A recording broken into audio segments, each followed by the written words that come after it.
there's an ongoing debate within India, led by the main opposition party, the Congress party, after Rahul Gandhi's disqualification based on a conviction in a defamation case. I'm sure you followed the story.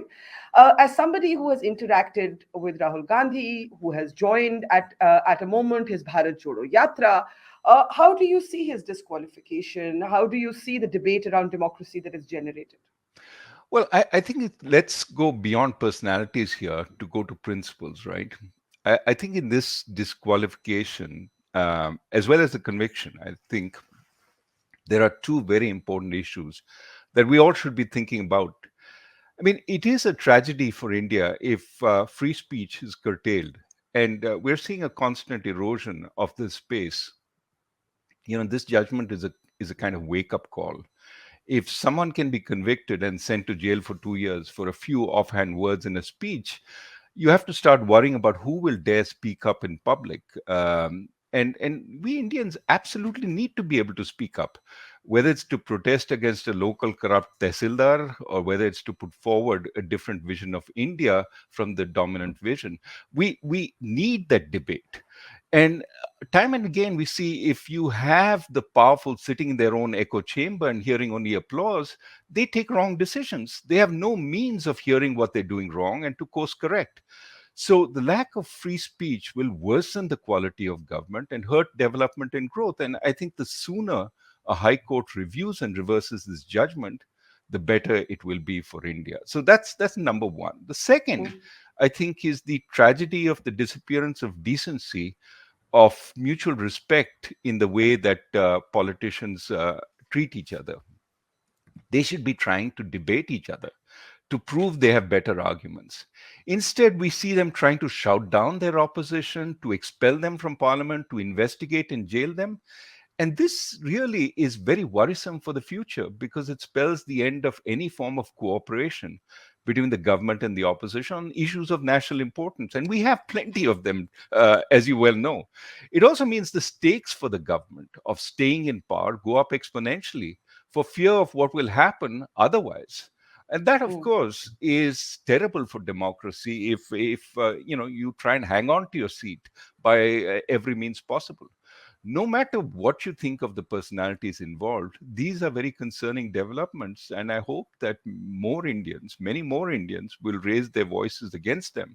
No matter what our party affiliation, we should be concerned with, regardless of whether we like the BJP or the Congress. This is an Indian issue, not a party issue. Yeah, you make the point that the conviction itself for making a speech is problematic when seen in the context of free speech, but the disqualification, the government would argue, is just following the law. A law, ironically, the Congress government tried to change through an ordinance that Mr. Gandhi himself did not agree with. There are multiple ironies there.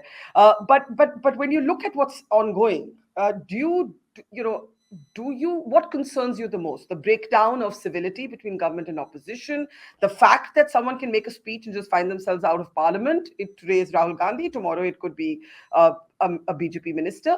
What concerns you the most?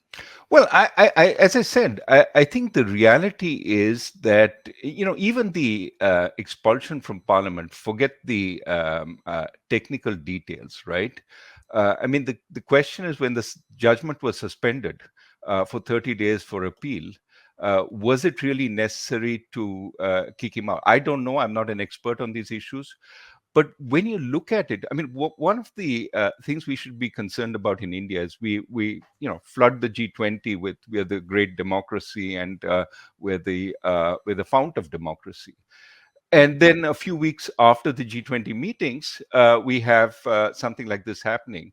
You know, I mean, just to set this in context, even in Russia, Navalny, who is the fiercest critic of Putin, was convicted on a fraud case, not on his criticism of the government or his calling Putin a thief, which he did, but on his the fact that he was allegedly committing fraud. And of course, there are lots of questions about the independence of the Russian judicial system.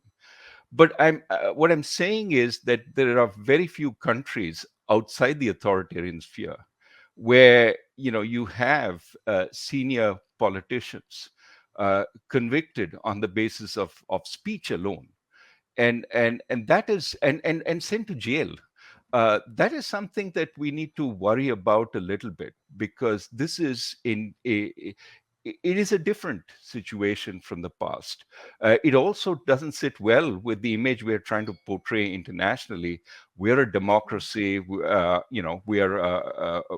where everything good happens. Let me ask you this. You spoke about sort of the image in that India is trying to project to the world, and my question for you is this: a big sort of issue in India is whether the world has the right to preach to India on the quality of our democracy. And I raise this because, you're someone who's held on to your Indian citizenship, even as you've built a professional life outside of India. There is a kind of sometimes a stereotyping, a lack of granularity. There are Indians who feel, hey, look at the United States of America, look at the shootout that just happened in Nashville. Every country has its imperfections. Should we be preached to? Indians get bristly.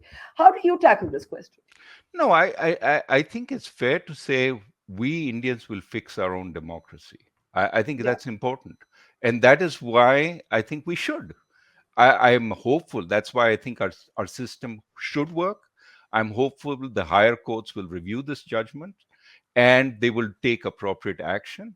But, in a sense, we can't keep saying, what about you? What about you? Why did you do this? Yes, every democracy is imperfect, and we don't need lessons on democracy from others, but we need to look inward and we need to ask ourselves what is going wrong. And we have to ask ourselves, do we have the same space to speak? Do we have the same space? What if posters for a particular party, or posters that criticize the government lead to arrest? I mean, is that a good development? So we need to look inward and say, are we on the right track? And if we're not, we should course correct. And that's why I'm not saying the Americans should tell us what to do. I'm saying the Indian people should be concerned about this because it affects their future. And it's not just some hypothetical free speech which nobody really cares about because I'm not going to go outside the house and talk. It affects our everyday life because that kind of problem sort of goes down to the level where we are going to be interacting with officials, government officials. As I said, the local tehsildar can be very different if he believes that he has nobody to answer to. And so free speech is what keeps government in check, Mm. and we need to understand that. And it's not just politicians out there, it is us who will be affected. But it is uh, at the micro, it is our daily interaction. At the macro, it's the quality of our government. And if we don't have criticism, if we don't have, as we started this program, questions about the growth path that is being projected, all is wonderful, be happy, we're going to grow at 6 and 7%. If nobody's asking questions about that, we get convinced by our own echo chamber, and we don't take the necessary action to recognize that there are people hurting in the lower middle class. They have had a very bad last 3 years, a bad pandemic. They've not had the jobs that they would want, and their consumption is not at the level that we think a growing country with all this strength should have. And so we're not really working on the things that matter, and that is problematic. Eventually, people wake up and take action, but we've gone off track a long way before that happens. And that, to my mind, is why we need free speech, why we need criticism, and why the critics shouldn't be shouted down and hounded out.